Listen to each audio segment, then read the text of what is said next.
လူတွေစိုးရင်ကြရငိုကြွေးကြရပူပန်ကြရဆိုတဲ့နေရာတွေမှာကိစ္စတော်တော်များများမှာသစ္စာမရှိတဲ့သူတွေကြောင့်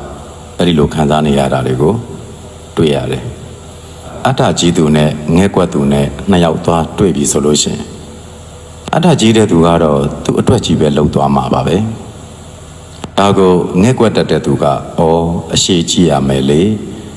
ကောင်းကျိုးကြည့်ရမယ်လေမပြိုကွဲစေဖို့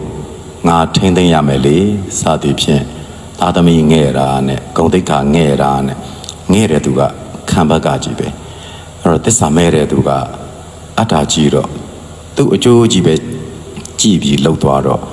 ငဲ့ကွက်တတ်တဲ့သူခံရတယ်တားခံစားရတယ်နောက်အလိုလိုမှသူကသစ္စာတရားကိုတန်ဖိုးမထားဘဲနဲ့သစ္စာမဲ့တတ်တဲ့သူအယံအပြောင်းအလဲမြန်ပါတယ်အပြောင်းလဲမြန်တဲ့သူနဲ့တွေ့တဲ့အချိန်မှာ